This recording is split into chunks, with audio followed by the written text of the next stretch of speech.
All right, and welcome back to another episode of AHC Garage. We have the NC1 NSX here, and if you see Brian here, it probably means something's getting painted.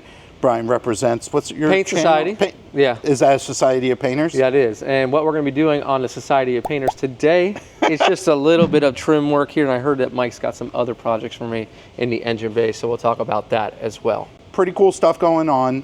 One of the things that we're going to be doing along with this trim and some of the other stuff is doing the maintenance on the car, and that's going to be what we're going to knock out first. That's going to include filters, fluids, just every single thing we can do to reset the maintenance back to zero so we can start enjoying the car knowing what our maintenance is.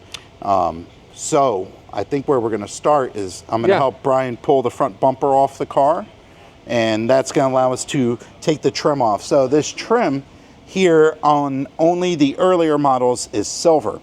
On the later models, it came color matched to the car. So I believe that's what we're going to be doing with it, right? Yeah, one of the only real differences that I've noticed on the newer ones is the color match grille. So just doing that simple modification, it just got that nice cleaner look. And that's exactly what we're going to be doing. We've done it for a lot of different customers, and well, we're going to do it on our shop NSX right here. And then in the back, we'll talk about the intake tubes that we're the replacement aftermarket intake tubes. That will be on a further episode up from this one. But we're going to be doing some color matching on the inlets and trying to see what we can do with some of the carbon fiber trims around the engine to give it a more cleaner look. I guess that would be what it is. So I guess we'll go ahead and get started with removing this front bumper. As long as that's okay with you. You're the boss. Let's go. All right, so under the hood here, you can see the trim piece right here. You don't absolutely have to remove the front bumper to remove this trim piece. You can flex the bumper forward under here, and there's a bunch of screws behind it, but it's much easier. And when you have someone as talented as Brian here to help with removal of bumpers, it's something you got to take advantage of. So we have some screws and a couple clips here, and then some stuff underneath. We're going to have to go ahead and get the wheels off. That's not something Brian knows how to do because he paints cars. So I'm going to do that part, and he's going to help with pulling the bumper off. Feel like I've been made fun of, but complimented at the same time. So how does that make you feel? I'm not sure. Let's get to work. All right, another thing that's a little different about the NSX is it uses studs like a lot of European cars do. So we have these little plastic caps. We have the Honda special tool for removing the caps, very fancy. And we'll get these caps off all the wheels, and then we'll put one of our holding studs in to hold the wheel once we remove all of them, because we don't have studs like on a typical Honda where the wheel can set on it.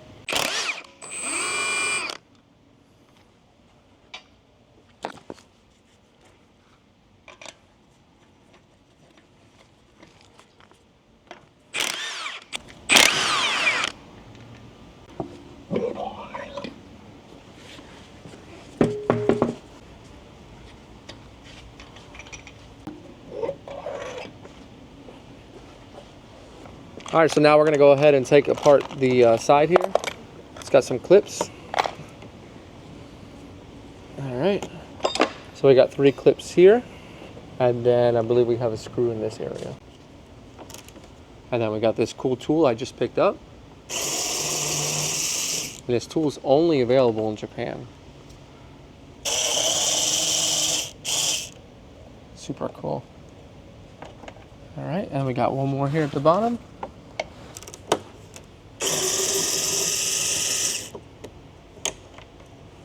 So across the bottom of the bumper, we've got quite a few T30s. I would say, give or take, maybe 15 or so.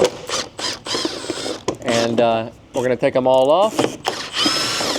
And then that should give us a little more access to see what else we need. I let John borrow my tool, and it's a little bit slower than me. Yeah. There you go. Your tool's so much faster, yet we're on the... Damn! See, it's not just a tool, it's a technician. Can't take off a tire, and I can take off a screw.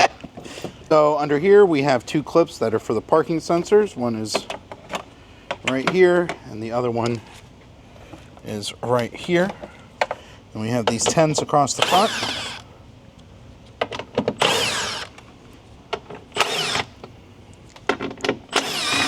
And now the stressful part is when we rip the bumper off the front of the car. It's not stressful for me. Ready? Mm-hmm. 1, 2.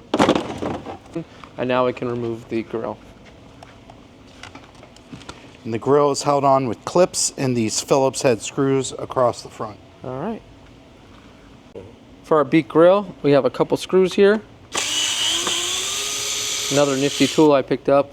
We got forward for tightening and for reverse, just going back. So and where did you get cool. that from? I saw this at SEMA.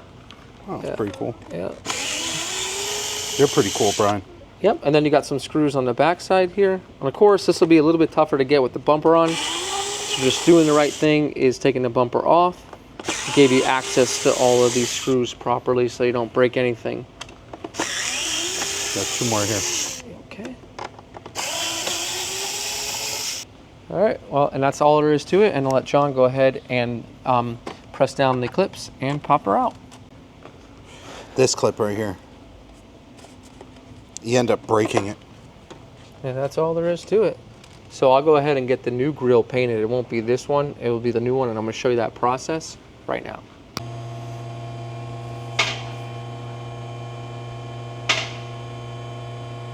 So since we have the bumper off, it's kind of neat to look at what's going on behind here, because we have transmission coolers. There's 2 different types of transmission fluid in here. There's a gear oil, there's a DW3 automatic transmission fluid. You also have a radiator behind here that's specifically for the hybrid system. It runs its own cooling system, and that's just one side of it. In the middle, you have the radiator and the condenser for the air conditioning here. And over here is another transmission cooler. Everything's stacked in the most efficient way possible. There's another coolant radiator behind it as well. There's so much cooling going on here. It's extremely important for the car to cool properly. And the big scoops on the side are the inlets for the intercoolers. Whole bunch going on. So let's go ahead underneath here and start pulling some of the covers off. We're gonna start with this cover here, and then we're gonna take this whole entire fabric-y cover off of the car.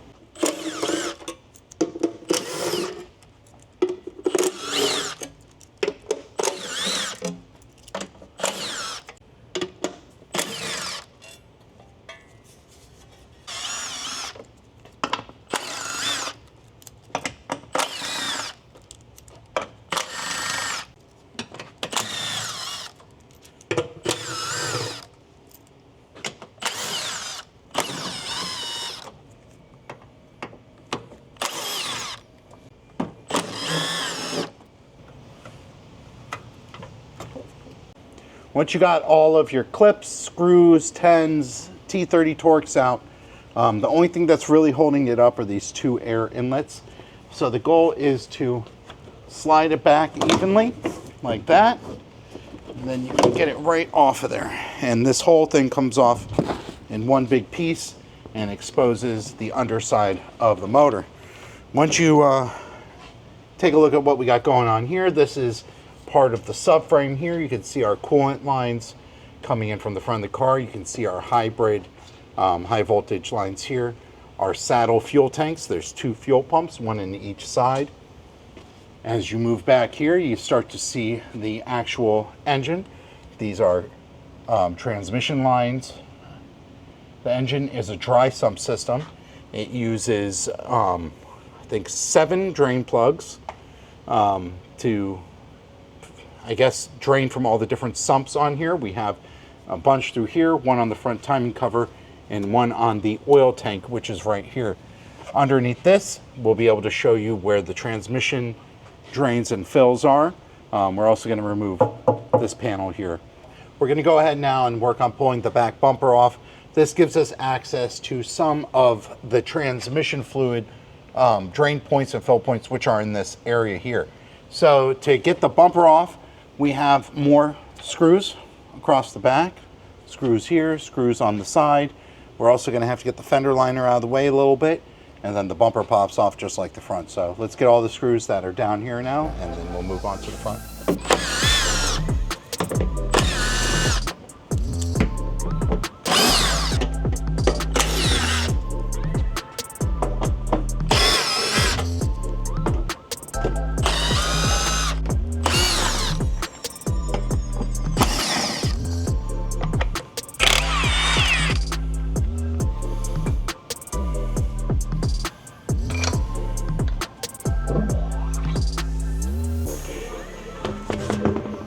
All right, so we got the wheels off the back here, and for one of our modifications we're going to be doing after our maintenance, we're going to need to remove this entire fender liner in order to gain access to the downpipes, because we will be removing the factory cats and putting some Science of Speed downpipes on here.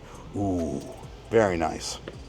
But for now, I think we're going to go ahead and just get the fender liner out of the way for the time being, and that'll give us good access to some of the screws we have behind here that hold the bumper into place. Once we get the screws off the side of the bumper, it's only held in with clips, so should be pretty easy.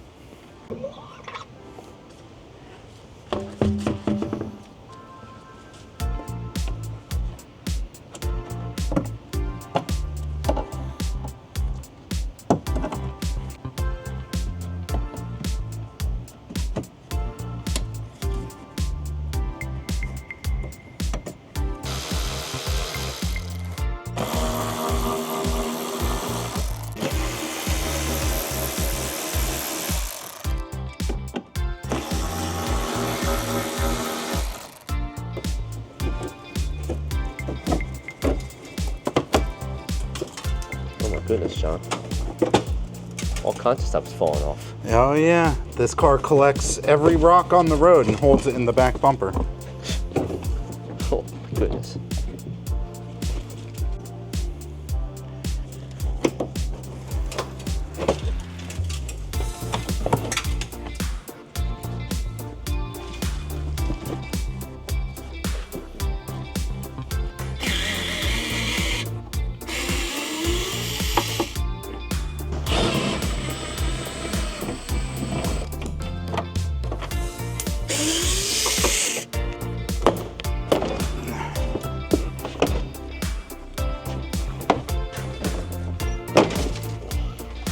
There we go. There we go.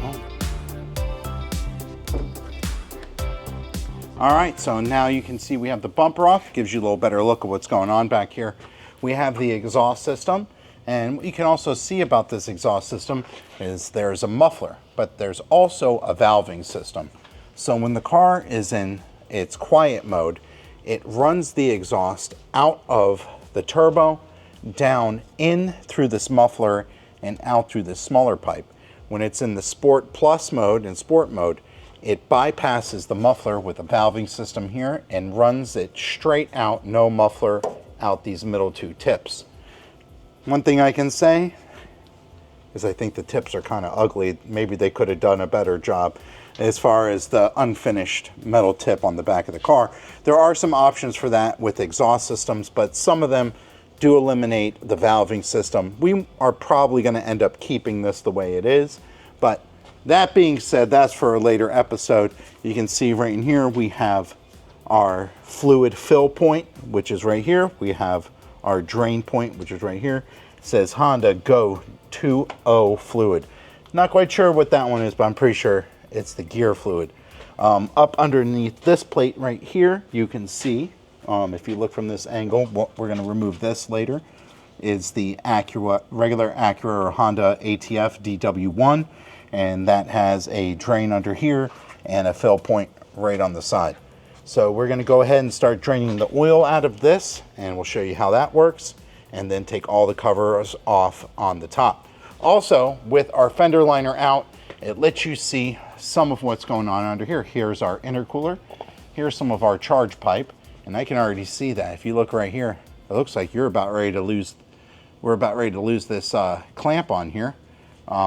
Probably wasn't installed right from the factory, so we'll have to address that as well. We may even have an aftermarket option for that available for a replacement, which is a new upgrade. They made this in a harder silicone hose as opposed to this very soft and pliable one that's on here now. But you can see everything's pretty cool. You can actually see the entire box frame on this. It's very beautiful. It's all very strong, very functional. You can even see, as I was showing you before, the air ducting that goes up here through this duct, through the actual hollow subframe, from that subframe into this duct here that shoots the air into this and then deflects it into the back of the rotor, paired with this one underneath as well. Tons of functional aero on this car. It takes a lot of aero for this car to perform at the level that it's designed to perform at. So it's pretty cool to actually get to see this. And obviously this is not like any normal Honda. This is a step above and beyond. And I know when we were speaking to some of the engineers here at the dealership when the car was first being released, they said, we asked them, why didn't you put a Honda motor in it? They said that at the time they were building the car, if there was a company that could build to their specifications at the better quality than what they could have done, that's what they went with. They went with I believe a ZF transmission, dual clutch transmission, but with Honda integration with it. Honda IMA hybrid system, Cosworth motor, Brembo brakes. It's all about what was the best package for the car at the time. And I think they did a pretty good job. Starting off with the oil change, we have to drain this in a semi-specific order in order to make it not a mess. So the first thing you're going to want to do is drain this tank here. This is the oil tank. This holds the majority of the oil. This is where the oil pump draws the oil from. It scavenges the pump from 7 different areas, or I should say 6 different areas. We have a drain plug right here. We have a drain plug right here.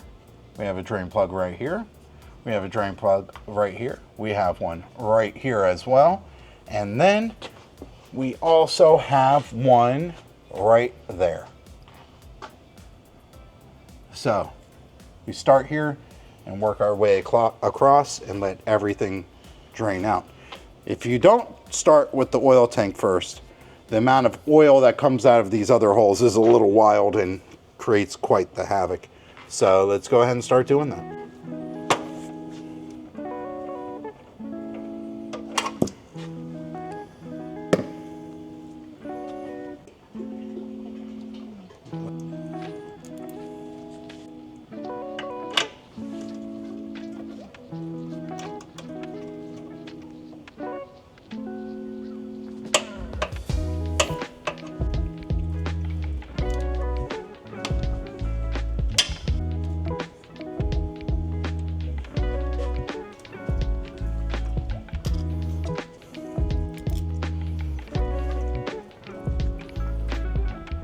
Runs right down, makes a mess. Whoop.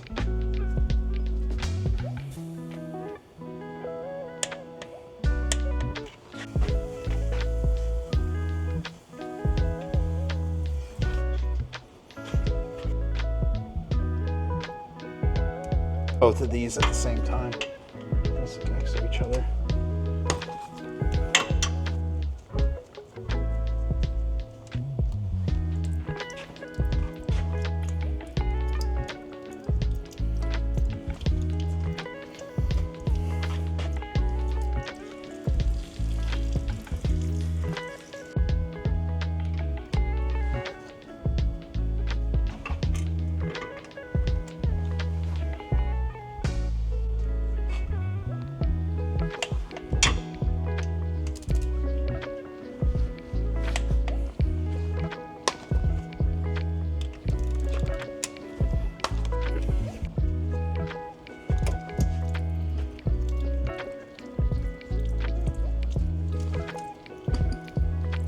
Got a lot of oil, John. Oh yeah. Wow. That's one of the full ones. It's like the timing chain cover.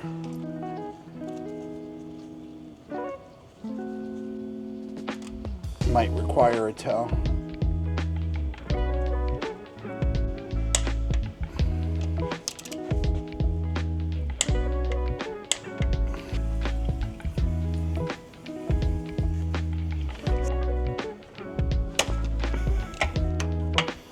This is the tricky one. It's not hard to get it out, but to put it back in with just 2 fingers is always a little interesting. And if all that oil, this is always the last one that I drain so that it doesn't shoot the oil up here into the subframe. So that way it just comes out a little bit, or else it turns into a big old mess.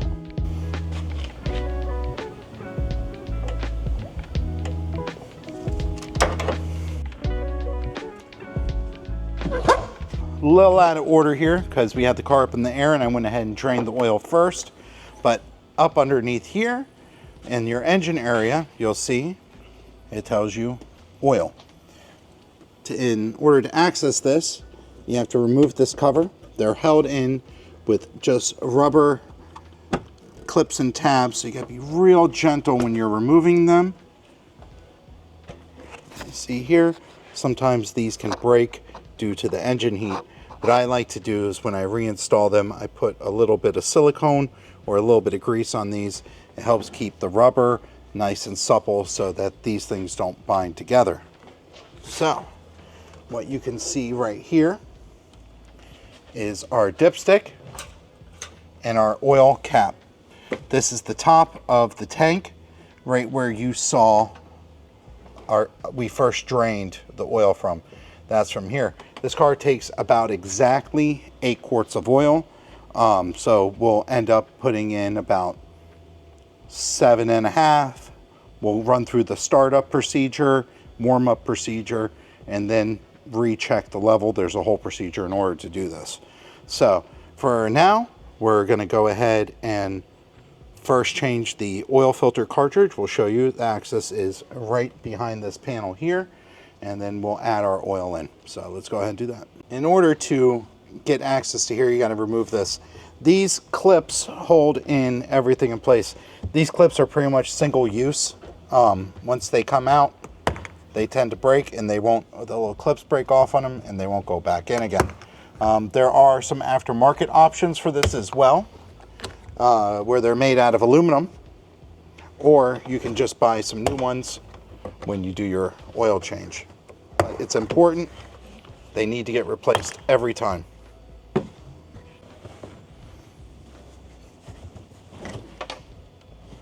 And here you can see we have 4 Torques, and we're going to remove that, and they'll give us access to the oil filter.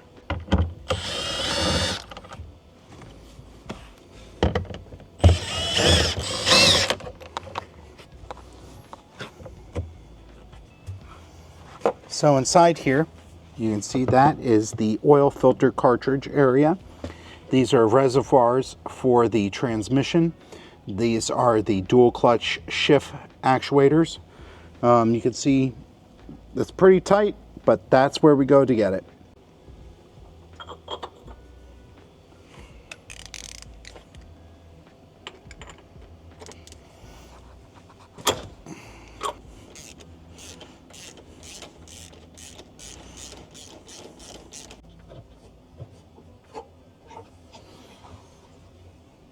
So here's the filter housing, very European, if you will.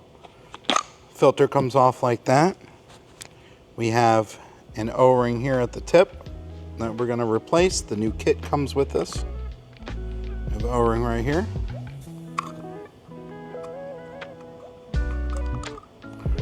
And then we have the main seal. So now that we got that,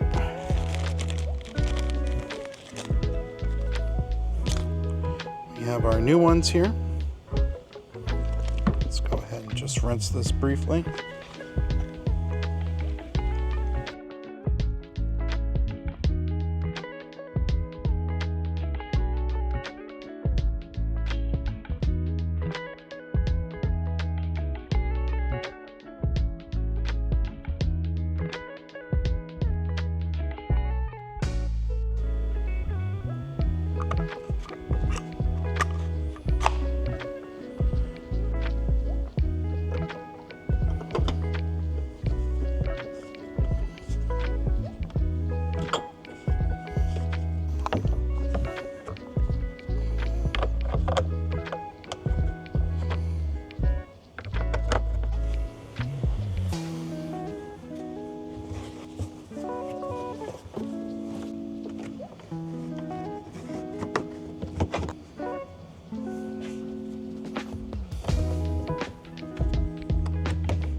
All right, so like I was saying before, these things are pretty much single use. They don't really hold back on there. We have a new set coming soon, so these are all just in here temporary.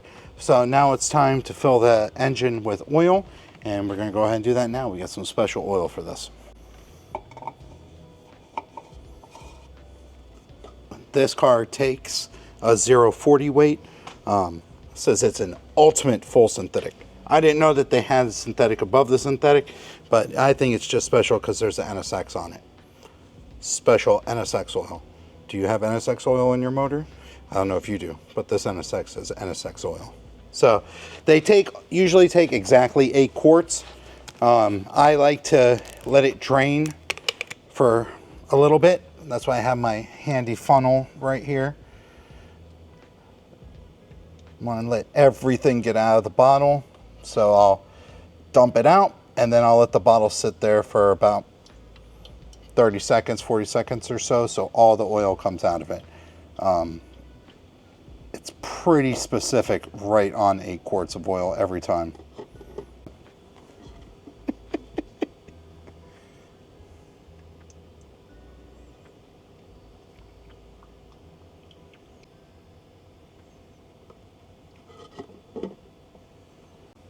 All right, so I have about 7 3/4 quarts in the car.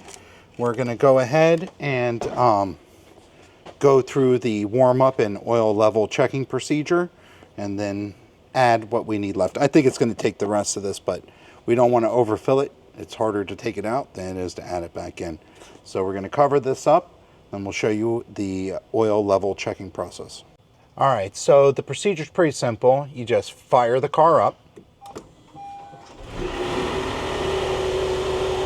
change the mode to sport mode so that the engine will stay running.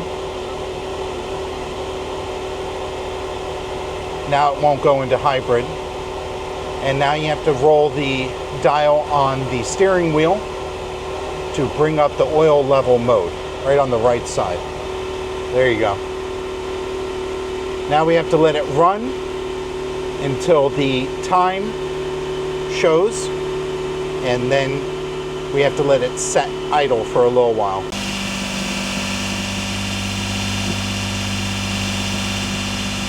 All right, so now it's warm-up time.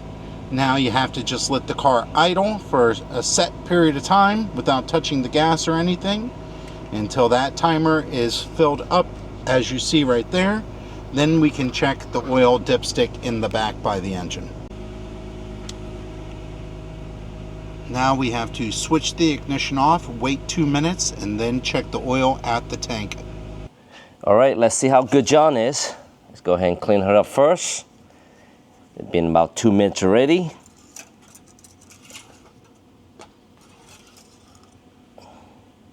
Wow. John, you're right there. Oh, that was pretty good. Right at the second dot. Pretty good.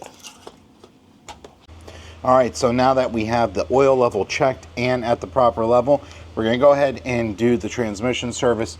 Also, it's good to pull this stiffener plate out in order to clean the oil residue, because when you drain from here, sometimes the oil runs back into there and it can cause some mess down the road. You can see that may have already happened at one point. So we're gonna pull this down real quick. There's a special socket. Don't ask me what the drive is. Those are the weird looking bolts, and this is what we use to take it out.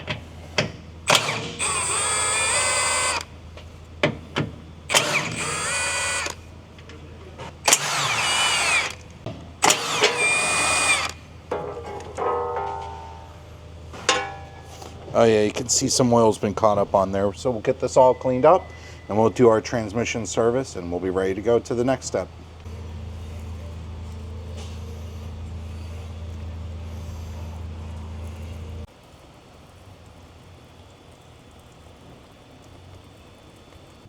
All right, so now it's time to change the automatic transmission fluid. So what this is the dual clutch fluid, which is ATF DW1, regular automatic transmission fluid. This transmission runs dual clutch fluid. In this area is where the clutches are. In the back area, it runs a gear oil, it says Go 2.0 fluid. I don't know which way it's going, but we're not gonna go ahead and change that. We're just gonna change the automatic transmission fluid in the dual clutch section. This is the fill point right here, so we'll go ahead and crack this loose. And then our drain, oh, that's already a little overfull. And then right here is our drain. And we'll go ahead and pull that out and drain the fluid out.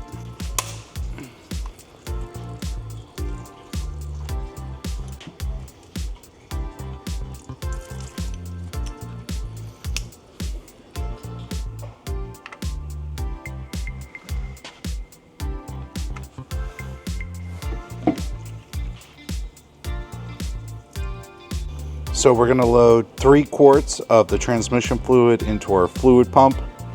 Right here, it says it should take about 2.6, but we're gonna fill it till it overflows and double check.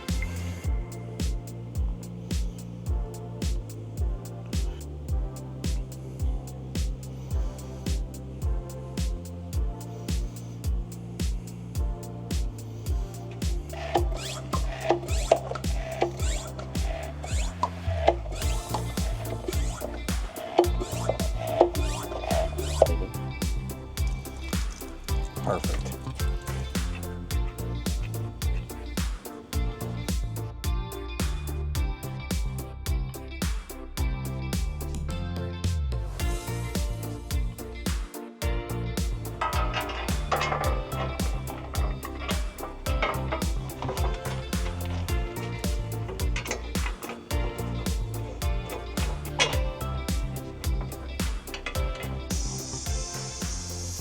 All right, so we got all the fluids done.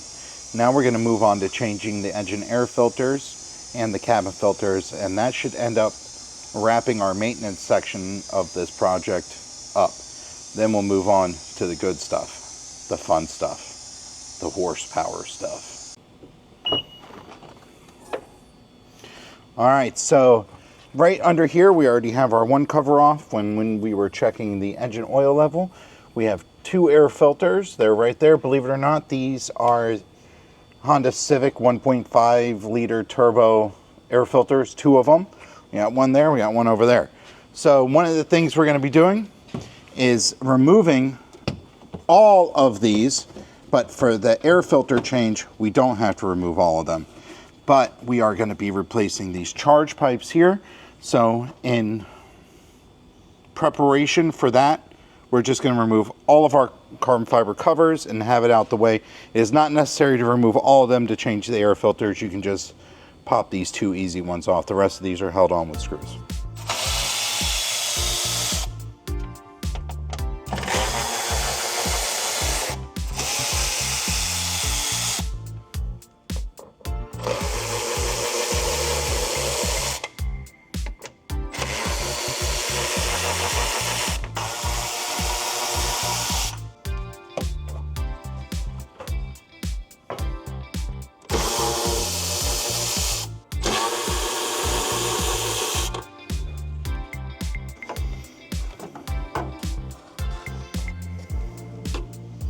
Right, so here we have the filter. We got our covers out the way. Pretty simple. We're just going to take this harness off the top of here, unclip this. Then we have a whole bunch of metal clips all the way around this guy. So we have our factory fender cover. We're going to install this on the car so we don't scratch up the quarter panels. This is the OEM special tool. See just how it fits right into the vent on here, overlaps right into there. We're going to leave the back one off since we already have the rear bumper off, but we got one for here. This way we can lean across. My buttons won't scratch it. You know, I won't get yelled at for scratching up a beautiful, nice car. So we're going to put the other one on so that way we don't mess anything up. Beautiful.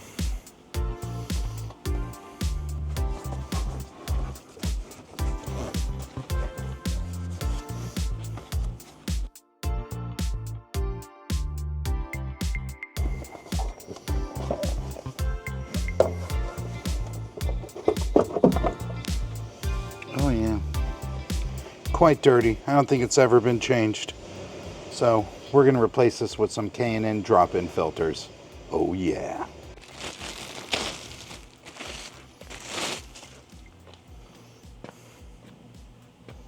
Wow. So you don't really gain any performance from this. But what you will get is you get to hear the blow-off valve sound when you let off the gas. One more time, Sean.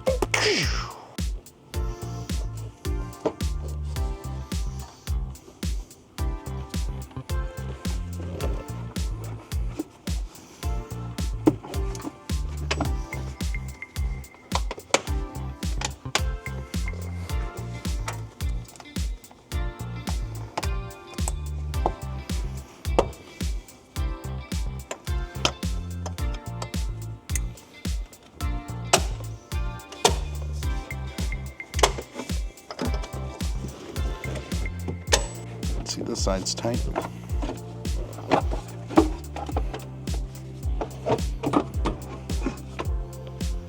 Ooh. Chunky.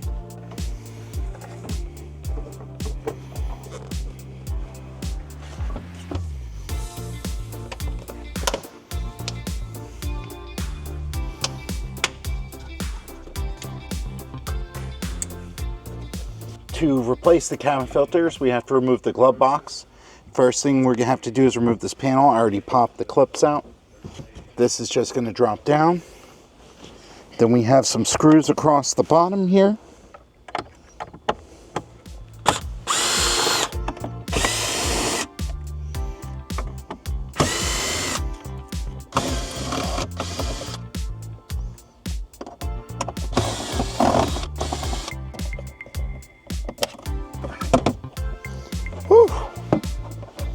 All right, so here we have the two blower motors.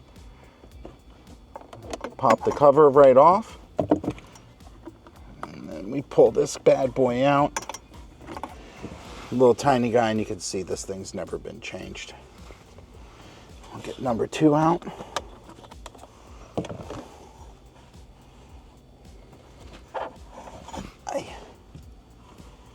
Dashboard is sharp. All right. So here are our old filters. When you order them from Honda, this is how they come. So if you can imagine, this is in here. New NSX parts have a habit of coming packed very special. Almost like this stuff is going to the moon. Very awesome. I'll cut this open. To open this up, to see another sealed package of a cabin air filter. So as you can see, this is how they ship this. You should see how they ship the lug nut cap covers. Each one is individually packaged into Honda package in one of these packages inside of a box.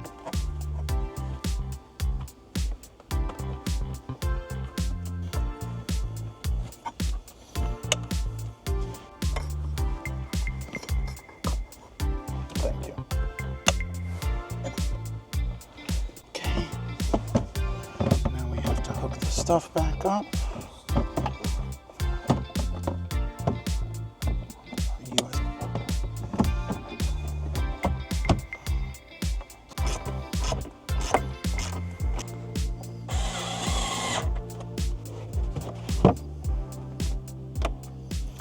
All right, so one of the last fluids we're going to change out on here is the brake fluid. It's never been serviced since 2017, so it's definitely past due. We're going to start by sucking out the reservoir, refilling it with fresh Acura .3 fluid, and then going ahead and flushing out all the system.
All right, and just like that, all of our maintenance is done, and that wraps up this part of the journey on this video. So we were able to conquer all of the regular maintenance on the car that wasn't up to date. A lot of it was due by time, not by mileage. The car only having 7,000 miles, it wasn't really due for any service. But seeing as nothing's really been done since 2017 when the car was first made, we went ahead and changed the brake fluid, cabin filters, air filters, transmission fluid, oil, and that kind of brings us all up to date on the general maintenance of the car. That being said, our next step is going to be modifications. This is the part that I like. Now we're going to be lowering the car. We're going to be changing the exhaust downpipes on it, changing some of the inlet pipes on it, and possibly some wheels and tires, some factory accessories. This is where the car is going to start to become more unique. And I hope that you guys stick along and watch, follow, subscribe, like, comment, tell us what you think about this car. I know you've seen some other stuff like this before, but we're trying to give you a all-encompassing series on this car to really let you know what it's all about and what you can do with it from stock. Thank you very much, guys. See you on the next one.